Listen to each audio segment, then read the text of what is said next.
T G മോഹൻദാസിന് ജാമ്യം ലഭിച്ചതിൽ എതിർപ്പുമായി youth Congress സംസ്ഥാന ജനറൽ സെക്രട്ടറി VP ദുൽകിഫിൽ വെടിവെച്ച് കൊല്ലാമെന്ന് പരസ്യമായി ആഹ്വാനം ചെയ്തയാൾക്ക് ഇത്ര പെട്ടെന്ന് ജാമ്യം ലഭിക്കുന്നത് ആശങ്കാജനകം. വിധിക്കെതിരെ പ്രോസിക്യൂഷൻ അടിയന്തരമായി മേൽക്കോടതിയെ സമീപിക്കണമെന്നും യൂത്ത് കോൺഗ്രസ് ജനറൽ സെക്രട്ടറി ആവശ്യപ്പെട്ടു. ലതീഷ് ചേരുകയാണ്. ലതീഷ്, കേരളീയ സമൂഹത്തോടുള്ള ഒരു വെല്ലുവിളിയായിരുന്നു മോഹൻദാസിന്റെ പ്രസ്താവന. എത്രമാത്രം ലാഘവത്തോടു കൂടിയാണ് ഈ വിദ്യാർത്ഥികളെയൊക്കെ വെടിവെച്ച് കൊല്ലണം, ആ മൃതദേഹങ്ങളൊക്കെ പറക്കി കൂട്ടണം, അതുമാത്രമല്ല പെൺകുട്ടികളെക്കുറിച്ച് എത്ര മോശമായി ഇയാൾ പരാമർശിക്കുകയും ചെയ്യുന്നു. അങ്ങനെ ഒരാൾ എത്ര നൈസായിട്ടാണ് ഇറങ്ങിപ്പോരുന്നത്? സ്വാഭാവികമായും അതിൻ്റെ പ്രതിഷേധം യൂത്ത് കോൺഗ്രസിലും ഉണ്ടല്ലോ.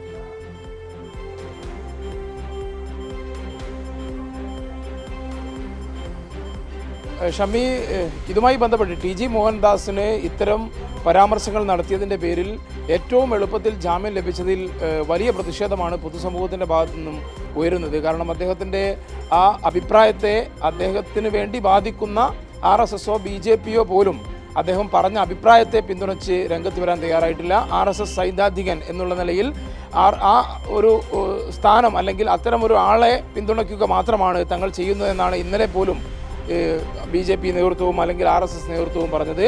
അത്തരം ഒരാൾക്ക് ഇത്തരം ഒരു പരാമർശം നടത്തിയ ആൾക്ക് കോടതി വിധിയിലൂടെ ഈ നിലയിൽ എന്തുകൊണ്ട് ഇത്ര പെട്ടെന്ന് ജാമ്യം ലഭിച്ചു എന്നത് ഏവരിലും ഉത്കണ്ഠ ഉളവാക്കിയ ഒരു കാര്യമാണ്. 14 ദിവസത്തേക്ക് റിമാൻഡ് ചെയ്യുക എന്ന ആദ്യഘട്ട റിമാൻഡിലേക്ക് പോലും കടക്കാൻ കോടതിക്ക് കഴിഞ്ഞില്ല.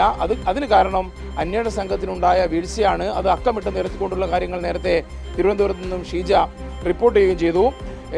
യൂത്ത് കോൺഗ്രസിൻ്റെ സംസ്ഥാന ജനറൽ സെക്രട്ടറി VP ദുൽകിഫിലാണ് ഇതുമായി ബന്ധപ്പെട്ട് എതിർപ്പുമായി അല്ലെങ്കിൽ വിമർശനവുമായി ഒരു ഫേസ്ബുക്ക് പോസ്റ്റ് ഇട്ടിരിക്കുന്നത്. ന്യൂഡൽഹിയിൽ പ്രതിഷേധിച്ച വിദ്യാർത്ഥികളെ വെടിവെച്ച് കൊല്ലുമെന്ന് തുറന്നു പറയുക, സ്ത്രീകളെയും പൊതുപ്രവർത്തകരെയും ഏറ്റവും നികൃഷ്ടമായ ഭാഷയിൽ അധിക്ഷേപിക്കുക, എന്നിട്ടും ഈ കുറ്റകൃത്യങ്ങൾ ചെയ്ത വ്യക്തിക്ക് മണിക്കൂറുകൾക്കുള്ളിൽ ജാമ്യം അനുവദിക്കപ്പെടുന്നു. സമൂഹത്തിൽ ഭീതിയും സംഘർഷവും വിദ്വേഷവും ഉണ്ടാക്കാൻ ആസൂത്രിതമായി ശ്രമിച്ച ഒരാൾക്ക് ഇത്ര നിസ്സാരമായി ജാമ്യം ലഭിക്കുന്നത് പൊതുസമൂഹത്തിന് വലിയ തെറ്റായ സന്ദേശമാണ് നൽകുന്നതെന്നാണ് VP ദുൽകിഫിൽ അദ്ദേഹത്തിൻ്റെ ഫേസ്ബുക്ക് കുറിപ്പിൽ പറയുന്നത്. മനുഷ്യജീവനെ വില കൽപ്പിക്കാതെ വധഭീഷണി മുഴക്കുന്നവരോടും വിദ്വേഷ പ്രചാരകരോടും നീതിപീഠം കാണിക്കുന്ന ഇത്തരം ഔദാര്യം നിയമവ്യവസ്ഥയിലുള്ള ജനങ്ങളുടെ വിശ്വാസത്തെ ശക്തമായ ലതീഷ്, അതിലൊരു തിരുത്ത് വേണ്ടി വരും.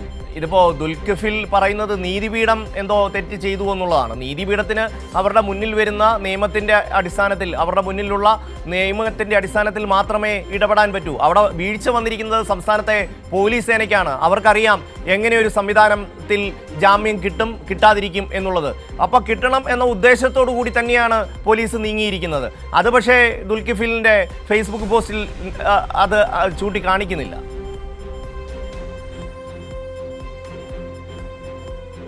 തീർച്ചയായും ആ നിലയിലുള്ളൊരു വിമർശനം അദ്ദേഹം ഉന്നയിക്കുന്നില്ല. നീതിപീഠത്തെ കുറ്റപ്പെടുത്തിക്കൊണ്ട് ഈ കേസിൽ ഇദ്ദേഹത്തിന് ജാമ്യം റദ്ദാക്കാൻ ഉടൻ തന്നെ മേൽക്കോടതിയെ സമീപിക്കണം എന്നാണ് ദുൽകിഫിൽ പറയുന്നത്. പൂർണ്ണമായും സംസ്ഥാന സർക്കാരിനെയോ ആഭ്യന്തര വകുപ്പിനെയോ കുറ്റപ്പെടുത്തിക്കൊണ്ടുള്ള ഒരു ഫേസ്ബുക്ക് കുറിപ്പല്ല ദുൽകിഫിൽ ഇട്ടിരിക്കുന്നത്. എതിർപ്പ് അറിയിക്കുന്നുണ്ട്, വിമർശനം അദ്ദേഹം രേഖപ്പെടുത്തുന്നുണ്ട്. എന്നാൽ നീതിപീഠത്തിനുണ്ടായ ഒരു പിഴവ് എന്നുള്ള നിലയിൽ അതിനെ ചുരുക്കി കാണുന്ന ഒരു സമീപനം കൂടി VP ദുൽകിഫിൽ സ്വീകരിക്കുന്നുണ്ട്. അത് സ്വാഭാവികമായും യൂത്ത് കോൺഗ്രസിൻ്റെ സംസ്ഥാന ജനറൽ സെക്രട്ടറിക്ക് UDF ഭരിക്കുമ്പോൾ, ആഭ്യന്തര വകുപ്പ് രമേശ് ചെന്നിത്തല കൈകാര്യം ചെയ്യുമ്പോൾ ആ നിലയിലുള്ളൊരു പ്രതികരണത്തിന് മാത്രമേ സാധ്യമാവുകയുള്ളൂ എന്നുള്ള ഒരു പരിമിതി കൂടി നമ്മൾ മനസ്സിലാക്കേണ്ടതുണ്ട് എന്നാണ് നമുക്ക് മനസ്സിലാക്കാൻ കഴിയുന്നത്. എന്തായാലും ഇത്തരത്തിൽ കോൺഗ്രസിനുള്ളിലും യൂത്ത് കോൺഗ്രസിനുള്ളിലുമെല്ലാം ടി ജി മോഹൻദാസിനോട് സ്വീകരിച്ച സമീപനം, കാരണം 11-ാം ദിവസമാണ് അദ്ദേഹത്തെ തെരഞ്ഞ് പോലീസ് പോകുന്നത് തന്നെ. കേസെടുക്കാൻ തന്നെ വളരെ വൈകുന്ന സാഹചര്യമുണ്ടായിരുന്നു. അർജുൻ ആയങ്കിയെ അറസ്റ്റ് ചെയ്തപ്പോഴാണ് എന്തുകൊണ്ട് ടി ജി മോഹൻദാസിനെ ഈ തരത്തിൽ അറസ്റ്റ് ചെയ്യുന്നില്ല എന്നുള്ള ചോദ്യം പൊതുസമൂഹത്തിൻ്റെ ഭാഗത്തു നിന്നും ഉയർന്നത്. ഗത്യന്തരമില്ലാതെയാണ് ടി ജി മോഹൻദാസിൻ്റെ വീട് പരിശോധിക്കാനും അദ്ദേഹത്തെ കസ്റ്റഡിയിലെടുക്കാനും പോലീസ് തയ്യാറായത്. എന്നാൽ കൃത്യമായ കാര്യങ്ങൾ, നിയമപരമായ നടപടികൾ നടപ്പാക്കുന്നതിൽ അവർ കൃത്യമായി, പോലീസ് ഉദ്യോഗസ്ഥർ കൃത്യമായി പാലിച്ചില്ല. അതുകൊണ്ട് ടി ജി മോഹൻദാസിന് ഏറ്റവും എളുപ്പത്തിൽ ജാമ്യം ലഭിക്കുന്ന സാഹചര്യം കൂടി ഉണ്ടായിരിക്കുന്നതാണ് വാസ്തവം. ലതീഷ്, ഒരു കാര്യം കൂടി നമുക്ക് ചൂണ്ടിക്കാണിക്കാതെ പോകാൻ കഴിയില്ല.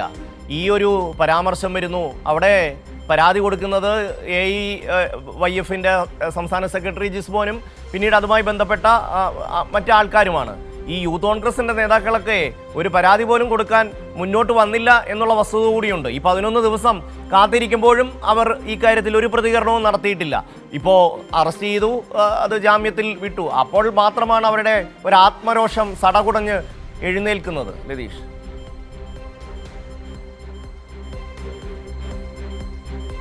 തീർച്ചയായും മുൻ വർഷങ്ങളിൽ പ്രത്യേകിച്ച് LDF ഭരിക്കുന്ന ഘട്ടങ്ങളിലെല്ലാം ദുൽകിഫിൽ ഉൾപ്പെടെയുള്ള യൂത്ത് കോൺഗ്രസിൻ്റെ ആളുകളാണ് ഇത്തരത്തിൽ വിഷയം വരുമ്പോൾ ചില ഘട്ടങ്ങളിലെങ്കിലും പരാതിയുമായി രംഗത്ത് വരാറുള്ളത്.